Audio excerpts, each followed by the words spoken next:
I honestly don't understand what Blake and Ryan are still doing at this point. They're out there trying to save face, but they're only wasting money and resources and drowning it even further. Here's how it works. Ryan Reynolds filed a motion to dismiss, basically saying, Judge, I don't think I should be in this case. Now get over here. We think you should be in it. You called our client a predator, X, Y, and Z. Is that we don't get to use Ryan Reynolds' wild imagination because there's apparently footage. High quality film footage. Ryan Reynolds is having a full-blown court meltdown after Blake Lively managed to collect a lifetime supply of public backlashes again. These two clowns are busy throwing tantrums, making shady deals, and cooking up fake sob stories hoping people will forget they're both knee-deep in lies. Oh, she now feels like her entire life has been turned upside down. Yeah, and it's your fault. But nope. The internet's memory is longer than their list of scandals, and Ryan might just end up dragging Blake down with him this time. Oh, poor Blake. It must be so tough out there. Look at this forlorn. God, her outfits are the worst. So apparently Blake Lively thought dragging herself to her daughter's fancy horse show, looking all sad and broken, was gonna win her some pity points. Because yeah, nothing screams I'm struggling like showing up at a luxury event that costs more than most people make in a year. Was that harsh, Blake? Well, so is the truth. Deal with it. This article in the Daily Mail, an exclusive today. Oh, forlorn Blake Lively breaks cover. Far from Hollywood as insiders reveal new private battle. Creeping regret over Justin Baldoni lawsuit. And no, the random public didn't fall for the sympathetic face either. It was the Daily Mail that tried way too hard to paint her as this poor, worn-down mom barely holding it together. Blake Lively, she's really struggling here. She's really struggling in these two frames when everyone else is laughing around her, and clearly she is too. But honestly, one glance at the full scene and it's like, girl, you're standing in a sea of rich moms sipping overpriced lattes while their kids jump ponies in slow motion. Not exactly the Hunger Games. So, she's really struggling. The relatable Blake Lively is so forlorn and struggling at a horse farm. And bless Annie Senior for just saying it like it is. Rich people pretending they're victims is honestly the worst comedy show running right now. Blake's out there trying to look devastated while everyone else is just having a casual sunny day, laughing and chilling like it's some bougie episode of Gossip Girl. As her daughter competes in equestrian acts, most people can afford to do that, right? To head off to horse farms for their daughters to compete in equestrian events. Her sad little performance looked about as believable as a toddler fake crying after getting caught stealing cookies. It was so painfully obvious it wasn't even funny anymore. Actually, no. It was hilarious. This whole article is trying to paint it as how difficult it is. Blake is striving for normalcy in her life, but the past few weeks have been incredibly challenging. The internet saw those pictures and basically threw tomatoes at them. Instead of feeling sorry, everyone's like, did this woman seriously set up a photo op to make herself look miserable? Oh, she now feels like her entire life has been turned upside down. Yeah, and it's your fault. You could have just moved on with your life and not sued Justin. You could have celebrated the win of that movie and just let it be an awkward moment in your time and later move on and figure out a way to actually help your PR. After everything that's gone down with her lawsuit against Justin Baldoni, it wouldn't even be surprising if her PR team's grand plan was, let's cry next to a horse and hope people forget she's suing a guy for breathing wrong. Except instead of saving her, it made her look like she's starring in the most expensive, low-budget pity party ever thrown. Instead, you've tripled, quadrupled. What's the one past quadrupled? Quintupled? I don't know. You've done it so much, 9-tupled, 10-tupled yourself into the worst spot you could be. And the thing is, this isn't just embarrassing. It's killing whatever crumbs of credibility Blake had left. Every time she fake smiles through gritted teeth, or throws on a sad hoodie and forgets the paparazzi are following her, people are just rolling their eyes harder. I don't understand why she isn't figuring out how to stop the bleeding like yesterday. Even if she actually is stressed out, tough luck, no one's buying it. In Hollywood, once people think you're faking your breakdowns, you're done. Blake's not winning sympathy. She's winning meme status. If Justin were willing, and if the rest of that team were willing, she should be figuring out whatever she can do to just shake hands and move on. Instead of climbing out of the hole she dug, Blake grabbed a shovel and said, "Let's go deeper." That horse show stunt basically reminded everyone she's not some innocent victim. She's just another brand with too much money trying to look relatable and failing so hard it's almost impressive.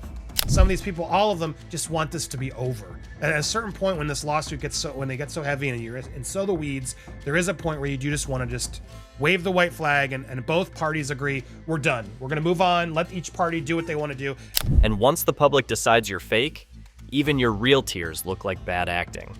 Blake's whole comeback plan is basically self-sabotage with extra steps. Critics aren't even trying to be polite about it anymore. They're calling this one of the biggest PR dumpster fires of the year, and honestly, they're being kind. Every single thing Blake's done since filing that lawsuit has somehow made everything worse. After the disastrous events, she's trying to pretend like there's nothing wrong. Clearly there is, but I don't see much damages because you're able to live your life the same way. Doesn't seem like you're losing much opportunities. She's out here moving like she's got a full team of consultants who all hate her. Sad horse shows, awkward interviews, weird planted stories. It's like she's running a masterclass on how to destroy your public image 101. You're still promoting your business that you claim failed. Nothing failed, Blake. And anything that did fail was due to your own actions. That is the reality that is just clearer and clearer as more evidence piles up and time. That's what's happening here. But whatever strategy she thought she had, it crashed harder than Ryan Reynolds' face when he realized he had to clean up this disaster too. Instead of looking powerful, Blake looks reckless. Instead of looking relatable, she looks desperate. It is incredibly frustrating to read. People aren't even seeing Blake the actress anymore. They're seeing Blake the chaos machine who keeps stepping on rakes over and over and acting shocked every time. And honestly, the worst part is, it's only getting uglier. Blake's sad photo ops aren't working. Her PR team's half-baked rescue attempts aren't working. Even the hardcore stans are getting tired of pretending this isn't a total mess. Blake's not just fighting Justin in court, she's fighting her own reputation. And at this point, it's a knockout and she's flat on the floor. The Wayfarer Party's opposition confirms the central thesis of Mr. Ryan's motion to dismiss. The FAC is meritless list of grievances and hurt feelings designed to retaliate against Blake Lively for raising SH and retaliation claims. And Ryan is losing it because he wasn't supposed to be in this mess. For over a decade, he's built one of the cleanest reputations in Hollywood. Charming, funny, untouchable. But today, that golden boy image is cracking, and fast. It all started when Reynolds got dragged into Blake Lively's legal war with Justin Baldoni by opening his mouth at the wrong time to the wrong people. As if you haven't done that yourself in your own past interviews and everything else, but I digress. According to court filings, Reynolds allegedly called Baldoni a predator during conversations with agents at WME, one of Hollywood's biggest talent agencies. This wasn't some random comment made in passing.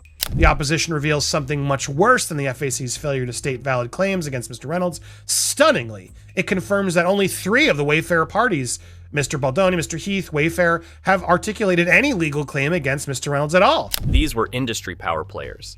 Within weeks, Baldoni was dropped by WME. A career that had been riding high on the $250 million success of It Ends With Us suddenly took a brutal hit. In response, Reynolds filed a motion to dismiss on February 29, 2025, arguing that he shouldn't even be part of the lawsuit.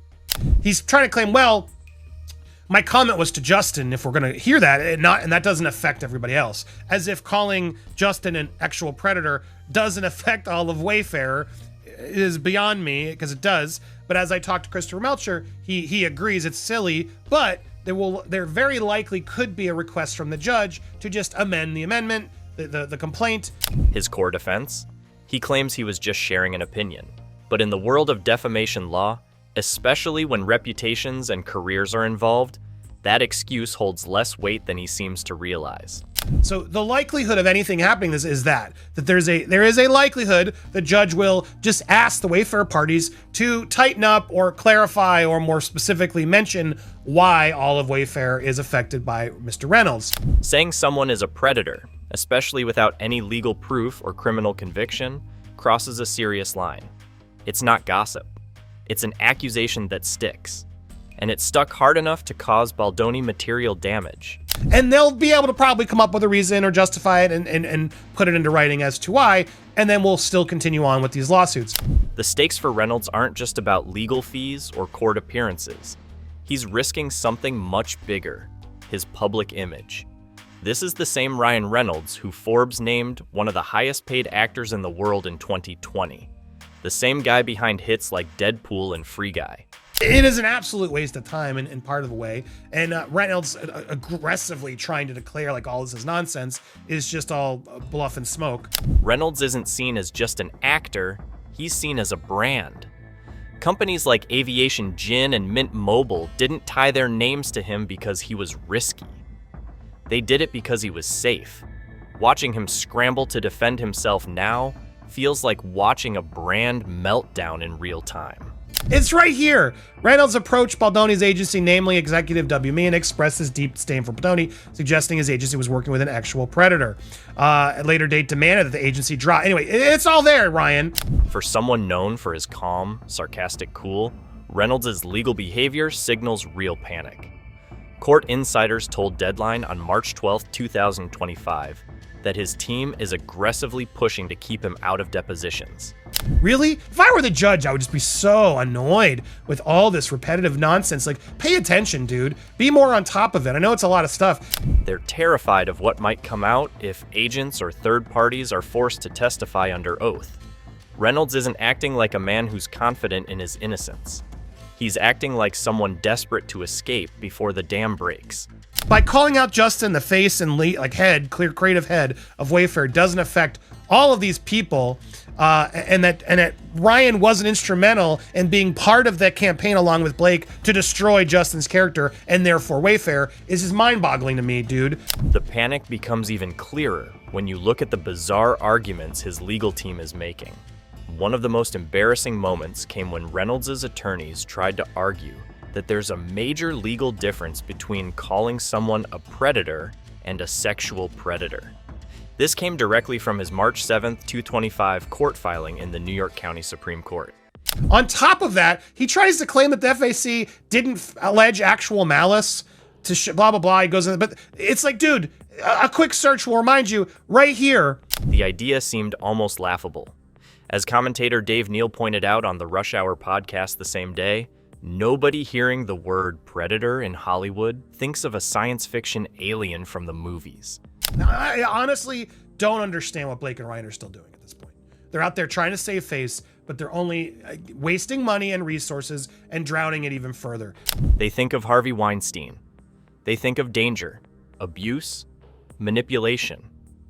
Pretending there's a clean, harmless meaning of predator when speaking about a public figure doesn't just insult the court's intelligence.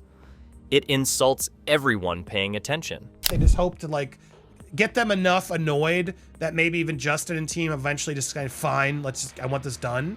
That might happen. Adding to the disaster, Reynolds' team attempted to blame Baldoni's own past interviews to justify the predator label. They referenced Baldoni's 2020 podcast appearance on Man Enough, where he discussed evolving understandings of consent and masculinity. But using that to paint him as a predator is not just a bad stretch, it's legally absurd. In those interviews, Baldoni never admitted to any crime or predatory behavior. In fact, his entire point was the opposite, that cultural conversations around consent have changed and men need to be more conscious. Whether you like it or not, they all might finally agree to just be like, okay, we're done. Can we finally agree to... I would not be surprised if it happens, guys, at a certain point in the next coming months. We'll see. This attempt to weaponize Baldoni's vulnerability backfired badly. Legal experts like Christopher Melcher, speaking on Popcorn Planet on March 20th, 2025, pointed out that courts tend to take a dim view of parties twisting facts to excuse defamation. Reynolds' defense, built on shaky semantics and misrepresented quotes, makes him look dishonest and scared. A far cry from the self-assured public figure fans are used to.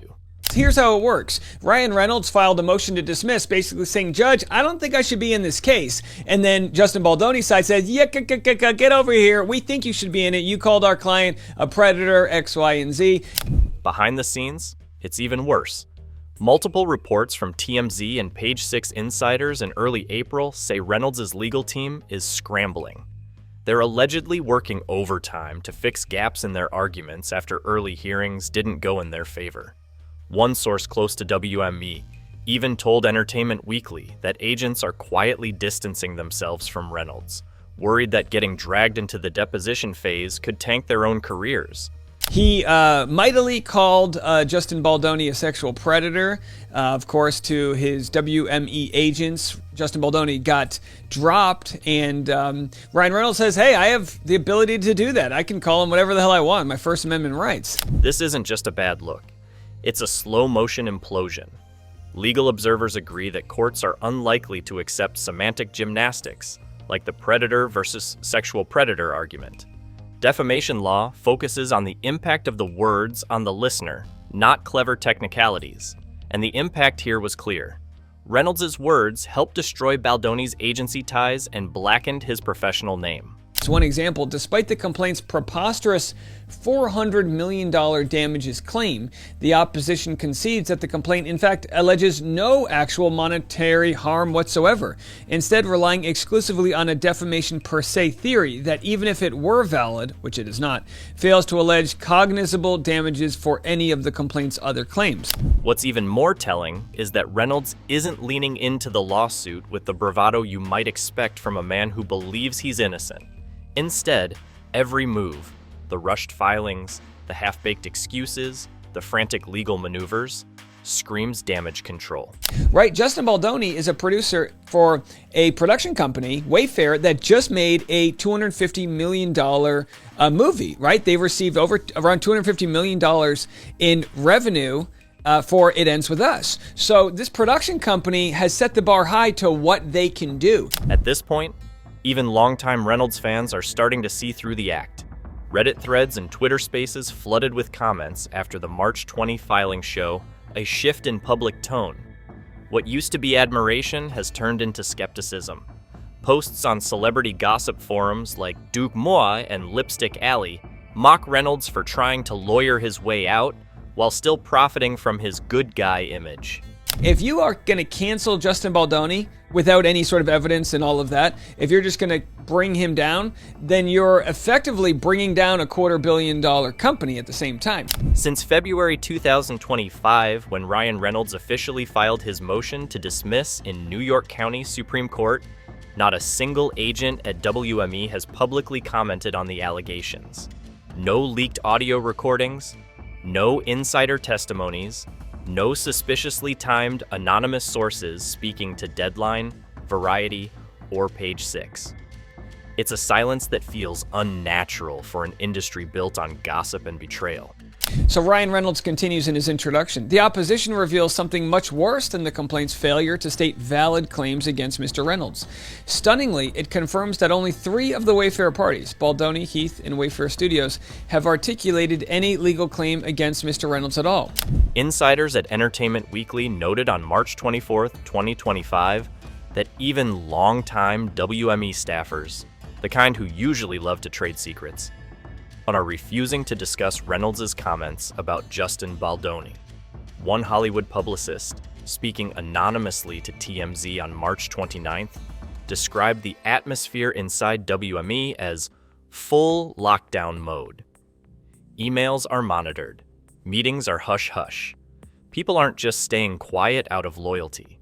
They're terrified of losing their jobs. Every Wayfair party, other than Mr. Baldoni, brought a federal lawsuit alleging at least one cause of action that they know they had no legal basis to assert. And with good reason. Reynolds isn't just a client at WME, he's a cash machine. His 2020 Forbes profile ranked him among the highest paid actors globally. His movies like Deadpool 2, grossing over $785 million, and endorsement deals with companies like Mint Mobile and Aviation Gin bring in revenue that most of WME's other clients can't match. In Hollywood, power equals protection. Right now, Reynolds has the power. And that's why even people who might know exactly what he said about Baldoni are staying quiet. They know what's at stake. Speaking out doesn't just mean getting fired. It could mean getting blackballed across the industry. And I don't think the agents would lie. If I'm an agent at WME or anywhere, even though your ass might be on the line and you might burn a bridge with Ryan Reynolds, do you really want to lie under oath? The bigger question haunting this silence is ugly. Would these agents lie under oath to protect Reynolds? On April 2nd, 2025, legal analyst Emily D. Baker suggested on her YouTube breakdown of the case that depositions could force agents into impossible positions. Once you're sworn in, lying means perjury, a criminal offense. But in a town where loyalty often means survival, it's not out of the question that agents might dodge, deflect, or forget critical details rather than burn a bridge with a client as powerful as Reynolds. I think if they were under penalty of perjury, we might get some more answers. Those are my thoughts. We'll have to see what the judge has to say. But whether Ryan Reynolds is dismissed or not, he's a tertiary character. He's a big tertiary character, but this is really Blake versus Justin, right? And that's the real risk coming next. Depositions. As Popcorn Planet reported on March 28, 2025, if the judge refuses to dismiss the claims against Reynolds, discovery will move forward fast. That means agents, assistants, even third-party witnesses could be dragged into interviews under oath. If even one person cracks and admits that Reynolds' predator comment was serious and intended to damage Baldoni, the entire case shifts dramatically. Blake and Ryan's team won't be able to spin their way out. They'll be trapped by the very truth they've been trying to suppress. We shared the actor who says he's willing to testify, the guy who played the doctor. And of course, he is friends with Justin Baldoni. While Ryan Reynolds' silent strategy looks coordinated and tense, Blake Lively's damage control attempts seem chaotic and desperate. Blake has tried to push a different narrative to the media, hoping something sticks. It started with the Daily Mail story, published March 19th, showing Blake at her daughter's equestrian competition in South Salem, New York. Described as forlorn and struggling, the piece seemed carefully designed to paint her as a victim caught in a personal crisis. But critics like Andy Signor on Popcorn Planet immediately tore it apart, pointing out the absurdity of claiming struggle at a luxury horse show attended only by the wealthy. Baldoni's side says, because you're married to Blake Lively, it's presumed you know more info than what some random person sharing an opinion online would know. And because of that, you are stating that he's a predator are stating it as a fact. Instead of sympathy, the move triggered a backlash. Comment sections under the Daily Mail article exploded with skepticism. On Twitter, posts with the hashtag #BlakelyFail trended briefly on March 20th, with users mocking the sad rich girl narrative. Since then, Blake has tried pivot after pivot. First, it was normal mom life stories through staged paparazzi shots in upstate New York, released via Just Jared on March 25th. Then came curated leaks about her focusing on family, reported by Us Weekly on March 27th. But none of it worked. The harder Blake pushed the idea that she was just a normal woman facing hard times, the more fake it felt to the public. The Wayfarer parties claim that the court cannot conclude as a matter of law that Baldoni is a sexual predator. All right, so that's the first time they say sexual predator, right? They've been trying to wean off from the sexual predator as if people are going to forget that that's what he said. Worse, a new theory is spreading like wildfire across forums like Reddit's that Blake's PR team is bribing or manipulating media outlets to frame her as the victim. Posters pointed to the sudden shift in tone at sites like Daily Mail and People, both typically quick to criticize celebrities, now offering suspiciously sympathetic coverage. If even a sliver of this theory is true, it spells disaster. In the court of public opinion, once people believe you're controlling the media, everything you say afterward becomes worthless. Even genuine emotions start to look staged, and right now, every sad photo Blake posts, every quiet source speaking about her emotional state, only digs her deeper. Mr. Baldoni has acted in a predatory manner. Likewise, to the extent the court finds that the Wayfair parties otherwise sufficiently allege some unidentified statements to the New York Times and unnamed third parties, there would be no different effect on the reader between Mr. Baldoni's own statements and those unspecified statements. This shift is clear when you look at social media engagement numbers tracked by Social Blade. Between March 15th and April 5th, Blake Lively's average Instagram post engagement dropped by 36%, signaling that even casual fans are tuning her out. The ones still talking about her, they're not praising her strength, they're mocking the endless spin. At this point, public skepticism runs so deep that even if Blake stood in front of a microphone tomorrow and tearfully admitted fault, half the internet would assume it was rehearsed. She's lost the critical element that kept her brand intact for years: believability. And in Hollywood, once the audience stops believing in you, it's a long, brutal road to ever getting it back. But hey, maybe we're just being dramatic, right? Let us know if you're buying Blake's sad little horse show act, or if you're laughing like the rest of us. Drop your thoughts in the comments.